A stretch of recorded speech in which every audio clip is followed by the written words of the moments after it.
Thank you for tuning in to All Things Real Estate. Once again, here are your hosts, Brad Avergon and Gary Kelley. Welcome back to All Things Real Estate. I'm Gary Kelley with Lamakia Realty, and I'm joined by Brad Avergon, who's with working today for Fairway Independent Mortgage.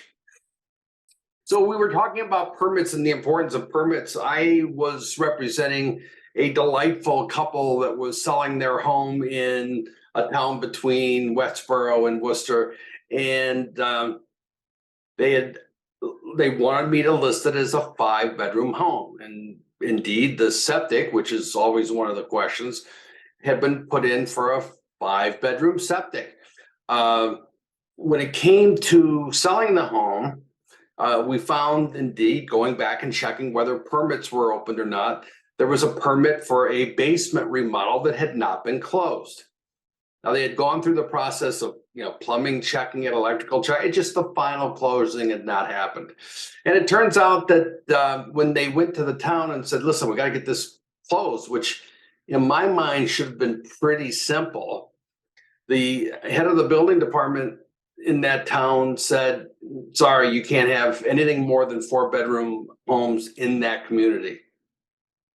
And they were like, listen, you gave us this permit. You gave us the permit to build. When we bought the house and we paid for the oversized septic, for the 5-bedroom septic with the builder, it should have been picked up then. That truly cost them a huge amount of money to build the house like that. I really felt sorry for them. And what we ended up doing, frankly, was taking a door off a downstairs room that looks surprisingly like a bedroom, take the door off, put the door in a storage area, and then sell it as a downstairs area that had the main seating area, a full bathroom, and then a separate sitting area. It just rubbed me the wrong way, given that the person that was saying no was actually the person that had opened the permit originally for them, and not, a couple of years earlier. So it's not like the rules for that community had changed in the intervening time. It's not like the code evolved in that time. In my mind, frankly, it was a mistake, and there was no reasonable accommodation, my words, for that oversight, and it cost them a small fortune. Sad. Yeah.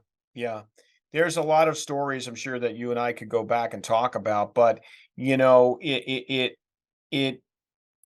you don't a lot of people think that what I do inside the walls of my house after I purchase it is my business. And while we can understand the thinking behind it, the town requires that things are done to code for safety reasons, right? Because codes change.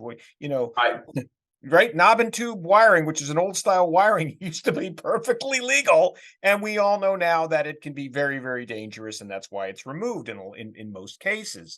But back then that was code, right? So, things have advanced and the town's required for safety purposes, and insurance requires that things be done up to code because obviously they're the ones to pay out claims. But the thing that a lot of people don't realize is that when you start doing work on your house, if you're going to finish off a space or anything like that, you really need to make sure that what you're doing is illegal, because the town is in a position where they can literally make you rip everything out, which can, influence the value. I've seen deals fall apart. I saw there was a buyer that was purchasing a home, and the sellers were very handy. I mean, they were in the trades, which is very common, and they did some work on the property without a permit. And he went and it was major work. They removed a wall, okay? And he found out about it and walked away from the deal. So it's super important that these things are kind of, addressed up front. And like you said, pulling permits early on is and looking to see if permits have been closed before you list a home, I think is super important. I think it's important to, people say, when do I need to pull a permit? Well, if you're doing something major to the house, you need to pull a permit. If you're knocking down walls, you're moving rooms around, major electrical. The thing is, minor repairs in theory don't need it if it's replacing a bad board on a deck. that doesn't need a permit. But I will tell you, in that town between Westboro and Worcester, if you're doing something as simple as replacing a toilet, pulling it off, putting the new one on, they require a permit. And a lot of people don't know that, and they just get tripped up on it. Yeah. It's an easy thing to get tripped on. You think again, if you're hiring somebody to do something, a handyman, and they know what they're doing, of course the job is going to be done right. Why would I question it? It's going to be done correctly. They know what they're doing. But the permitting part of it is very, very important from a compliance standpoint, from a resale standpoint. What I tell people is to talk to the building department if you're not sure. Call them. In essence, they work for you. Now, let me be clear on they work for you. It's fine to call up and say, listen, I'm contemplating painting this wall. Do I need to pull a permit for painting the wall? They will give you an answer. If, on the other hand, you start to do some electrical and they bark at you about that because you didn't pull a permit, that's not the time to say, you work for me. Okay? Correct. I agree. They're there not to be, bad people. They're there to protect you and protect the community and people that are in that community. You know what, Gary? Let me share a story. So this lovely space that you see behind me, I work out of my home office. This is my basement.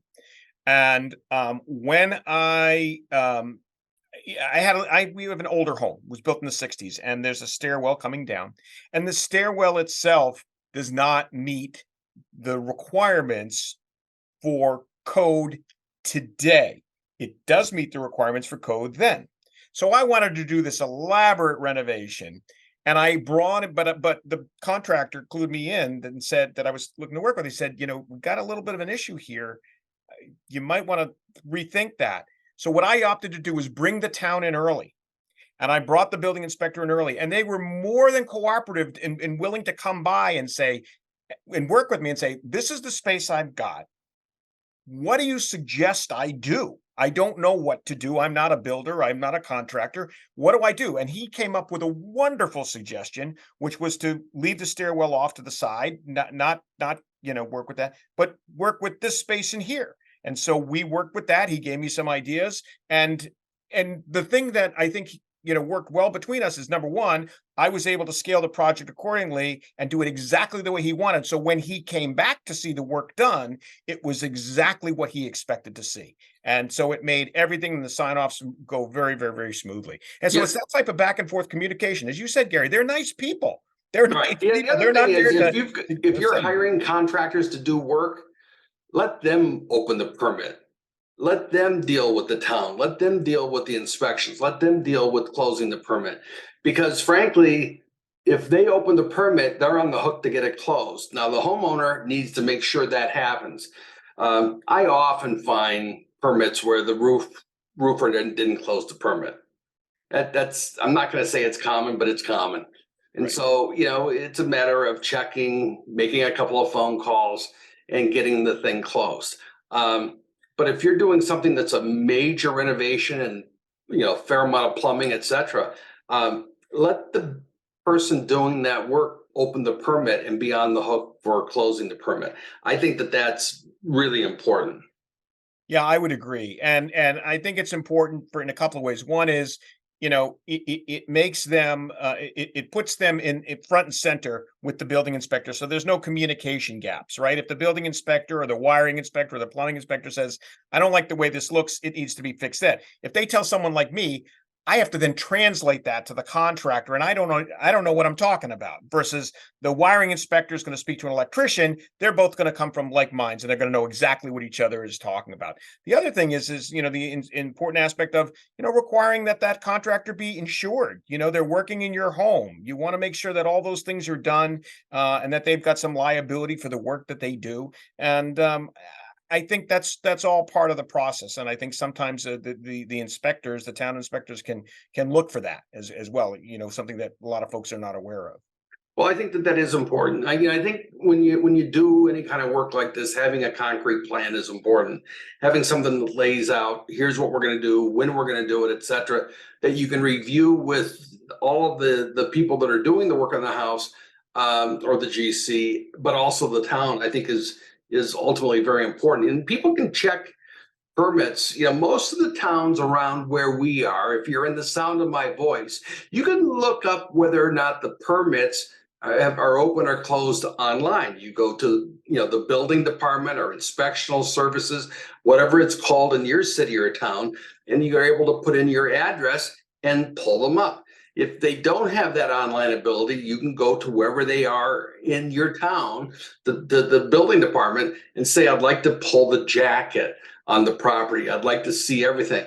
They will hand you the history of the property. And frankly, it's kind of cool because you can go through there and see from the time that property was conceived until now, the work that's been permitted and gone through in the house. And you can see often, here's where the septic field is, here's where the house was built, here's everything that's happened over time, which I don't know, I'm not a construction historian. I think it's kind of cool though to look at and see, here's the history of what's happened on this home over time.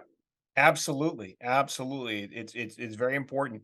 And the other thing is sometimes people make the mistake, like they'll use visual lines. So I heard a story the other day, and it worked out okay, but where somebody had extended their deck and they had extended it beyond where they were supposed to extend it, right? Beyond it was either, I'm trying to remember what the specific situation is, whether it was kind of built over the septic or it was too close to the lot line or something, or maybe even crossed into the other person's lot line.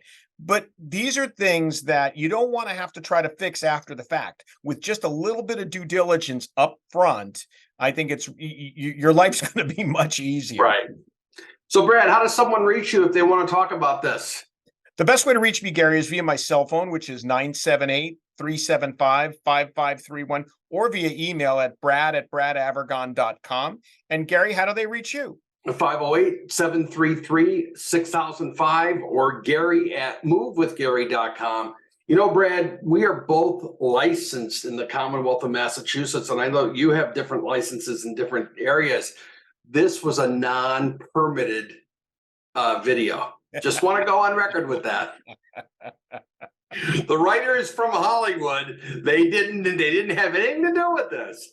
That's because they might be writer's strike is going on, isn't it, Gary? So we had to do our own scripting. Thank you, Brad. Thank you, Gary. Be well, everyone. Once again, thank you for watching All Things Real Estate. If you have any questions, feel free to reach out to Brad or Gary.